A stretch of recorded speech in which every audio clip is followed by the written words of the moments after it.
ខឹងនឹងបងដែរឬអ្វីមិនໄວតែណាប្រងពីស្រីអូនមិនថាអ្វីប្រថ្លៃសំសួរមកចោបើតបខំឬឆ្កងយ៉ាងណាសូមមេត្តាកុំបីប្រកាន់ទោសមានកាវ៉ាចូលមកចោឲ្យតែប្រងគោរពតាមប្រពៃណីតើស្រស់អូននៅត្រាឬក្រប់រកពីនឹកពេញលក្ខណៈនារីខ្ញុំស្រីខ្មែរក៏ត្រូវតែសមធីកាន់ប្រពៃណីខ្មែរយើងតាំងពីបុរាណកុំព្រួយអ្វីបងក៏ខ្មែរណាកលព្រានបើបងស្នេហ៍ក៏ស្នេហ៍មិនឲ្យរំខានពេញដូចមកយើងពីប្រាណស្នេហ៍យើងបានសុខសាន្តដល់មិនរីអើ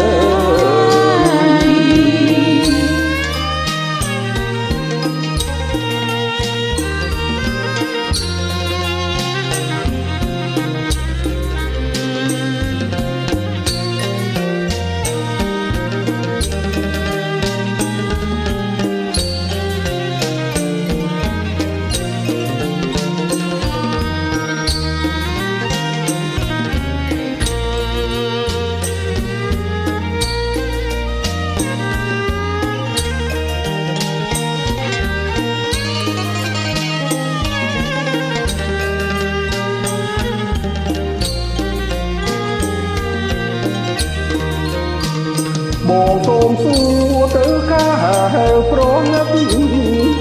តើស្រីខឹងនឹងបងដែរឬអ្វីមិនໄວតែណាប្រងពីស្រីអូនមិនថាអ្វីប្រថ្លៃសំសួរមកចោបើតបខំឬឆ្កងយ៉ាងណាសូមមេត្តាកុំបីប្រកាន់ទោសមានកាវ៉ាចូលមកចោឲ្យតែប្រងគោរពតាមប្រពៃណីតើស្រស់អូននៅត្រាឬក្រុងរកនៅពីនឹកពេញលក្ខណៈនារីខ្ញុំស្រីខ្មែរក៏ត្រូវតែសមធីកាន់ប្រពៃណីខ្មែរយើងតាំងពីបុរាណកុំព្រួយអ្វីបងក៏ខ្មែរណាកលព្រានបើបងស្នេហ៍ក៏ស្នេហ៍មិនឲ្យរំខានពិតដូ